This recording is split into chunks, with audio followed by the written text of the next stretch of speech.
आसमान ही जल रहा हो। ऐसे ही दिनों में सीतापुर नाम के एक छोटे से गांव में बिरजू अपने परिवार के साथ रहता था। वो दिन भर खेतों में, ईंट भट्टों पर या कहीं भी छोटा मोटा काम करके जैसे तैसे अपने घर का गुजारा चलाता था। उसका घर क्या था, बस एक टूटा फूटा सा ढांचा, कुछ बर्तन और राशन के नाम पर खाली डिब्बे, जहां हर सुबह एक नई उम्मीद के साथ एक नई परेशानी भी खड़ी होती थी। सुनिए जी, बहुत गर्मी हो रही है। ऊपर से हमारे घर में बिजली भी नहीं है। कहीं से बिजली का इंतजाम कीजिए ना, अब गुजारा नहीं होता इस गर्मी में। मैं तुम्हारी परेशानी समझता हूँ कुसुम, पर मैं क्या करूँ? मेरी इतनी औकात नहीं है कि घर में बिजली का तार लगवाकर तुम्हारे लिए यहाँ पंखा ही लगवा दूं। जी, अगर ऐसा ही रहा तो हम तो गर्मी में मर ही जाएंगे। इस बार गर्मी भी बहुत ज्यादा हो रही है। देखिए तो किस तरह कड़कड़ाती धूप पड़ रही है। गर्मी तो सच में बहुत ज्यादा पड़ रही है, बर्दाश्त ही नहीं होता है। मैं देखता हूँ, अगर कुछ हो पाया तो मैं जरूर करूँगा। अभी मैं काम पर जा रहा हूँ। इतना कहकर बिरजू हर दिन की तरह काम पर निकल जाता है। सूरज आग का गोला बना हुआ था और काम करना जैसे अपनी जान को दांव पर लगाना। कड़ी धूप और पसीने में भीगकर काम करना मुश्किल हो रहा था। इसलिए थोड़ी देर बाद बिरजू पास लगे एक पुराने पीपल के पेड़ की घनी छांव में 2 पल सुस्ताने बैठ जाता है। मेहनतकश इंसानों के लिए पेड़ की छांव सिर्फ आरामगाह नहीं होती, वो एक सोच विचार का ठिकाना भी होती है, जहां वो अपने दुख दर्द बांटते हैं और कभी-कभी अनजाने में ही सही किसी नई राह की बात भी कर लेते हैं। रमेश भाई, इस बार तो गर्मी बहुत ही ज्यादा पड़ रही है। सच में ऐसा लग रहा है कि सूरज हमारी जान ही चूस लेगा। ये तो आपने बिल्कुल सच कहा बिरजू भाई, गर्मी तो इस बार बहुत ही ज्यादा है। मैं तो घर जाकर आराम से कूलर के आगे बैठकर हवा लेता हूँ, तब जाकर कहीं राहत मिलती है। वरना दिन भर इतनी धूप में काम करके तो शरीर एकदम पिलपीले आम की तरह हो जाता है। अच्छा भाई, वैसे ये कूलर कितने तक का आ जाता है? अरे मैंने तो पिछले साल 15,000 का लिया था, लेकिन हवा एकदम ठंडी ठंडी देता है। मजा आ जाता है भाई उसके आगे बैठकर। मैं भी सोच रहा था भाई कि अपनी बीवी के लिए और अपने लिए एक कूलर ले लूं, पर इतने पैसे ही नहीं है मेरे पास। अब भाई काम की चीज तो महंगी ही आती है। एक बार पैसा लगाओ तो सालों साल चलती है। बात तो सही है, पर सालों साल लेने के लिए पैसा भी तो चाहिए ना। बात तो सारी पैसों की है। भाई पैसा तो हर चीज में लगता है, पर सिर्फ कूलर लेकर क्या करेगा तू? तेरे घर में तो बिजली भी नहीं है। हाँ ये तो है, कूलर कौन सा प्रकृति का हवा से चल जाएगा। कूलर के साथ साथ बिजली भी तो चाहिए। तो तू एक काम कर, किसी के यहाँ से टाका लगा ले तार का, और फिर बिजली ले अपने घर पर। रात को जब सब सो जाते हैं तब तो टाका लगा लिया करना, और सुबह जल्दी उठकर हटा दिया करना। किसी को क्या पता चल रहा है। अरे कम से कम रात तो ठीक से गुजर जाएगी। ऐसे ही बिरजू और रमेश अपनी परेशानियों और उम्मीदों के बीच कई बातें करते रहे। थोड़ा आराम करने के बाद दोनों फिर से अपने काम में लग गए।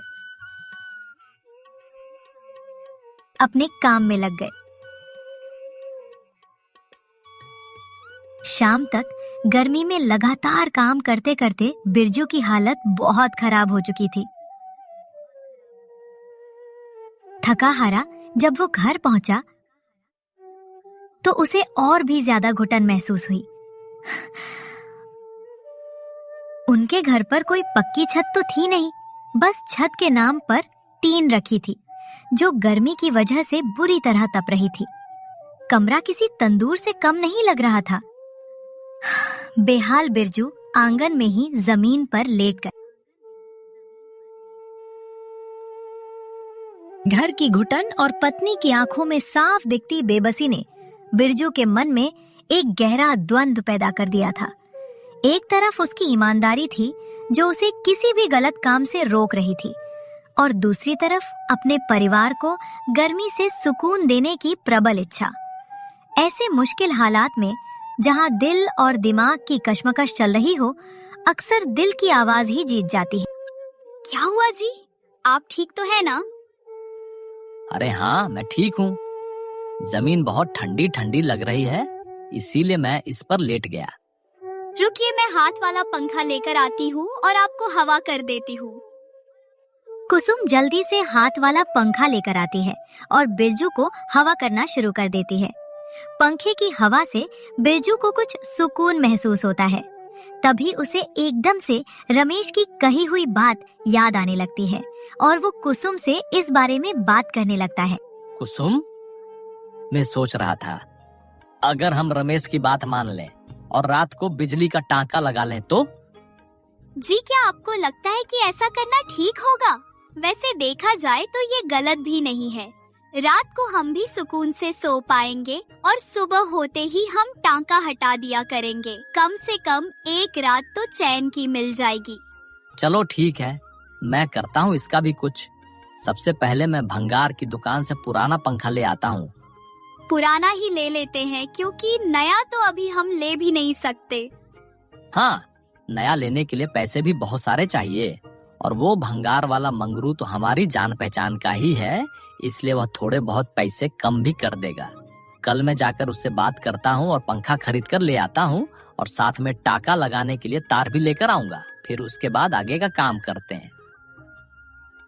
अगले दिन बिरजू के मन में एक अजीब सी हलचल थी। चोरी का विचार मन को कचोट रहा था, पर परिवार के लिए सुकून की चाहत पड़ी थी। बिरजू गांव के ही एक भंगार वाली की दुकान पर जाता है, जहां पर कई तरीके के पुराने कूलर पंखे रखे हुए होते हैं। बिरजू सबको एक एक करके देखने लगता है। भंगार वाला मंगरू बोलता है, क्या लेना है बिरजू भैया? अरे सारे कूलर पंखे अच्छे से देख लिए तुमने? सब के सब देख लिए, कोई पसंद आया क्या? यह वाला पंखा कितने का है भाई?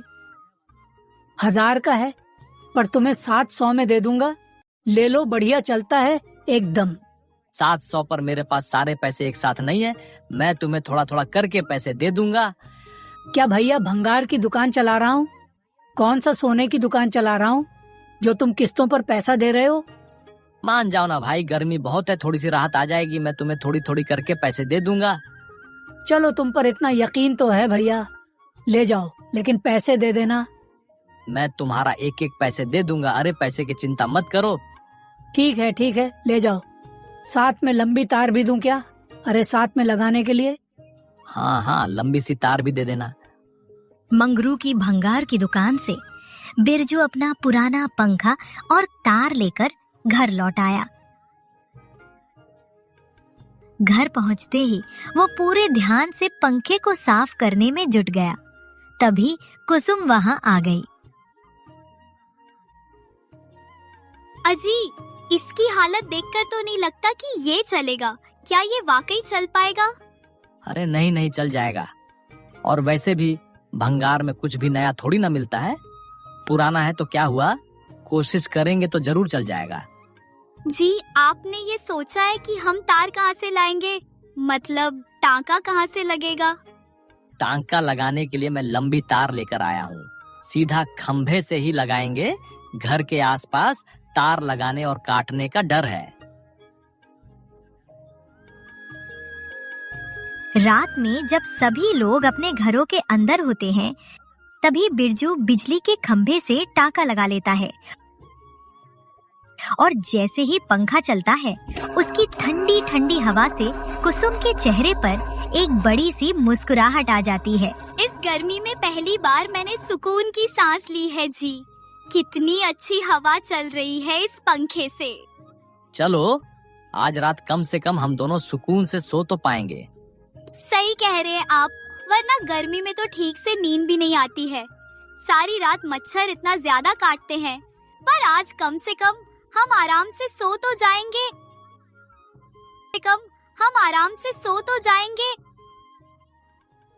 घर में पंखा आ जाने से बिरजू और कुसुम को काफी सुकून महसूस होता है। लेकिन जैसे जैसे गर्मी बढ़ती चली जाती है, अब पंखे की हवा भी उन्हें बहुत ज्यादा गर्म लगने लगती है।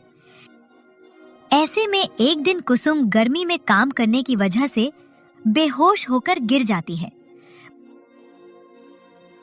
बिरजू कुसुम के मुंह पर पानी डालकर उसे उठाता है। कीजिएगा जी, मुझे कुछ पता ही नहीं चला। गर्मी में काम करते करते मेरा सर एकदम से घूम गया और मैं गिर पड़ी। बाप रे, गर्मी इतनी ज्यादा है कि अब तो पंखे की हवा भी एकदम गर्म आ रही है। अब तो हमें कैसे भी करके अपने घर में कूलर लाना ही होगा। पर जी, हम कूलर कैसे लेकर आएंगे? कूलर तो बहुत ज्यादा महंगा है और इतनी गर्मी में कूलर का दाम तो और ज्यादा बढ़ गया होगा। हमें कुछ ना कुछ तो करना ही होगा। अगर कूलर खरीद नहीं सकते तो फिर हमें घर पर ही कूलर बनाना पड़ेगा, वो भी अपने ही तरीके से। घर पर बनाना होगा, लेकिन घर पर कूलर कैसे बन सकता है? अगर चाहेंगे तो सब कुछ बन सकता है। अब मैं घर पर अपने लिए मिट्टी का कूलर बनाऊंगा जो बिजली से तो चलेगा ही चलेगा, उसके अलावा प्राकृतिक हवा से भी चलेगा। क्या आप सच कह रहे हैं जी? क्या आप सच में मिट्टी का कूलर बना सकते हैं? पक्का तो मुझे भी नहीं पता, पर मेरे दिमाग में एक तरकीब है। हो सकता है कि वो काम कर जाए और हमारा मिट्टी का कूलर बनकर तैयार हो जाए। अगर ऐसा हो गया तो फिर हमें बिना बिजली के भी ठंडी हवा मिल जाया करेगी। अपनी पूरी तैयारी के साथ अगले दिन बिरजू मिट्टी का कूलर बनाने की तैयारी करता है। सबसे पहले वो बहुत सारी कच्ची मिट्टी अपने घर पर लेकर आता है। लगातार कई दिन की मेहनत के बाद कूलर के ढांचे जैसा कुछ बनकर तैयार करता है। करीबन 20 दिन के अंदर बिरजू का मिट्टी का कूलर बनकर तैयार हो जाता है। वो उसमें दूसरे बिजली वाले कूलर की तरह ही जाल भी बनाता है और साथ ही उसमें घास भी लगाता है। बहुत ही अच्छे तरीके से अपने लाए हुए पंखे को उस मिट्टी के कूलर के अंदर फिट कर देता है। कुसुम उस मिट्टी के कूलर में ठंडा ठंडा कुएं का पानी भर देती है। रात के समय जैसे ही बिरजू रोज की तरह तार का टांका लगाता है, तभी उस मिट्टी के कूलर से एकदम ऐसी ठंडी ठंडी हवा आने लगती है। इतनी ठंडी हवा तो उनके घर में लगे हुए पंखे की भी नहीं थी। उस ठंडी हवा के झोंके से दोनों पति पत्नी के चेहरे पर सुकून की मुस्कान आ जाती है। आपकी तरकीब तो सच में काम कर गई। यह मिट्टी का कूलर तो बहुत ही ज्यादा अच्छा है। मैंने कहा था ना कि मैं कूलर घर पर ही बना दूंगा। अब हम ठंडी ठंडी हवा का मजा लेंगे। और पता है कुसुम, उस कूलर को दिन के समय बिजली की भी जरूरत नहीं है। जी, पर बिना बिजली के इसका पंखा चलेगा कैसे? पंखा चलने के लिए तो बिजली चाहिए ही नहीं कुसुम। दिन में जो घर के दरवाजे से गरम गरम लू घर के अंदर आती है ना, वो इसके पंखे को अपने आप घुमाएगी और मिट्टी की वजह से वो गर्म हवा ठंडी हवा बनकर हम तक पहुंचेगी। आप सच कह रहे हैं? क्या सच में ये गर्म लू से भी ठंडी हवा बना देगी? क्यों नहीं बनाएगा, बिल्कुल बना कर देगा। यकीन ना आए तो कल दिन में ऐसा करके देख लेना। ऐसे ही उस रात अपने मिट्टी के कूलर के आगे दोनों पति पत्नी बड़े ही आराम से सो जाते हैं। दिन गुजरते चले जाते हैं। रात में बिरजू टाका लगाकर बिजली के जरिए अपने मिट्टी के कूलर को चलाता है और दिन में कुसुम प्राकृतिक रूप से गर्म हवा को ठंडा करके अपने कूलर को चलाती है। जैसे तैसे गर्मी के दिन बीत रहे होते हैं। ऐसे ही एक दिन शाम के समय रमेश बिरजू से मिलने के लिए उसके घर आ जाता है। बिरजू आराम से अपने मिट्टी के कूलर के आगे बैठा नींबू पानी पी रहा होता है। अरे बिरजू, ये क्या है? ये कौन सा कूलर है? मैंने तो पहले कभी नहीं देखा। कहाँ से लिया है? अरे ये मेरा बनाया हुआ मिट्टी का कूलर है। इसे मैं घर पर बनाया हूँ। मिट्टी का कूलर? ये कैसी बातें कर रहा है बिरजू तू? भला मिट्टी का भी कोई कूलर होता है क्या? भाई ये तुम्हारे सामने ही है और चल भी रहा है। बैठो और तुम भी ठंडी हवा का आनंद लो। भैया, बहुत दिमाग लगाकर तुमने का कूलर बनाया है, सच में मानना पड़ेगा। बिजली वाला कूलर भी एक टाइम पर जंग खाकर खराब हो सकता है, लेकिन ये मिट्टी का कूलर तो बहुत बढ़िया है। वाह! बस क्या करें भाई, अब नया कूलर खरीदने के तो पैसे थे नहीं। मैं भंगार की दुकान से ये पंखा लिया था, लेकिन ये भी इतनी गर्मी में फेल हो गया, तो फिर मैं दिमाग लगाकर ये मिट्टी का कूलर ही बना लिया। अब हमारी गर्मियां आराम से बीत रही है। सच में भाई साहब, आपको पता है ये कूलर ज्यादा पानी भी नहीं खाता और ये बिजली और बिना बिजली दोनों से ही चलता है। सच में बड़े कमाल की चीज है भाई। मैं तो कहता हूँ कि तू ऐसे ही कूलर, फ्रिज, बोतल और मटके बनाना शुरू कर दे। इस छोटे मोटे काम में क्या रखा है? अरे हुनर है तेरे हाथों में। काफी देर बातें करने के बाद रमेश वहां से चला जाता है और देखते ही देखते गर्मी के दिन गुजरते चले जाते हैं। कहीं न कहीं बिरजू और कुसुम के दिमाग में रमेश की कही वो बात घूमती रहती है कि तू ऐसे ही कूलर, फ्रिज, बोतल और मटके बनाना शुरू कर दे। इस छोटे मोटे काम में क्या रखा है? अरे हुनर है तेरे हाथों में। और ऐसे ही एक दिन कुसुम बिरजू से बोलती है, जी मुझे लगता है कि उस दिन जो रमेश भाई साहब कह रहे थे वो बात बिल्कुल ठीक थी। अरे कौन सी बात? वो मिट्टी के मटके, मिट्टी की बोतलें, ये सब बनाने वाली बात? अरे यह कूलर तो मैंने जैसे तैसे बना लिया क्योंकि हमारे पास पंखा था। हम ऐसे 2-4 कूलर और बनाएंगे तो हमें उसके लिए पंखे भी तो चाहिए, और पंखे लाने के लिए पैसे चाहिए, और पैसे हमारे पास है नहीं। जी मेरी एक दोस्त है, वो हमें जमींदार से थोड़े पैसे उधार दिलवा सकती है। मुझे लगता है कि हमें एक बार इस काम के लिए पैसे लेकर देख लेना चाहिए। क्या पता हमारा ये काम चल जाए। पर अगर हमारा काम नहीं चला तो फिर हम कर्ज के नीचे आ जाएंगे ना, तब हम क्या करेंगे बताओ? जी मेरा दिल कहता है आप एक बार कोशिश तो करके देखिए। मेरे कहने पर अगर हम इस काम में नाकामयाब हो गए तो आपके साथ साथ मैं भी काम करूंगी और हम मिलकर कर्ज उतार देंगे। इसके बाद कुसुम ने अपने एक दोस्त की मदद से जमींदार के यहाँ से कुछ पैसे कर्ज पर लिए। उन पैसों से बिरजू ने कुछ नए पुराने पंखे खरीदे और अपने घर में मिट्टी के कूलर व अन्य बर्तन बनाना शुरू कर दिया।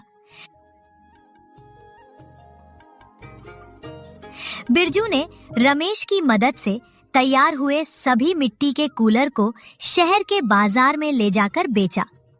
वहां बिरजू के हाथ से बने मिट्टी के कूलर को सभी ने बहुत पसंद किया और एक ही दिन में उसके सारे कूलर बिक गए। उसे बदले में बहुत अच्छे पैसे मिले। वहीं दूसरी तरफ कुसुम भी मिट्टी के बने बोतलों, बर्तनों और अन्य कई चीजों को अपनी टोकरी में भरकर गली गली जाकर बेचती रही। दोनों पति पत्नी को मिट्टी के कूलर और बर्तनों के इस व्यापार से कुछ ही दिनों में काफी लाभ हो गया। ऐसे ही एक दिन रमेश बिरजू से मिला। देखा बिरजू, मैंने कहा था ना कि तेरे हाथ में हुनर है। शहर में तेरे मिट्टी के कूलर की डिमांड अब और भी ज्यादा बढ़ गई है। अपने काम को अब तू और ज्यादा फैला ले। मैं अकेला कितने कूलर बना लूंगा भाई? एक काम करो ना, आज से तुम भी मेरे साथ मिट्टी के कूलर बनाने का काम शुरू कर दो। जो भी लागत और मेहनत होगी हम दोनों आधी आधी कर लिया करेंगे। मुझे बड़ी खुशी होगी बिरजू तेरी मदद करके।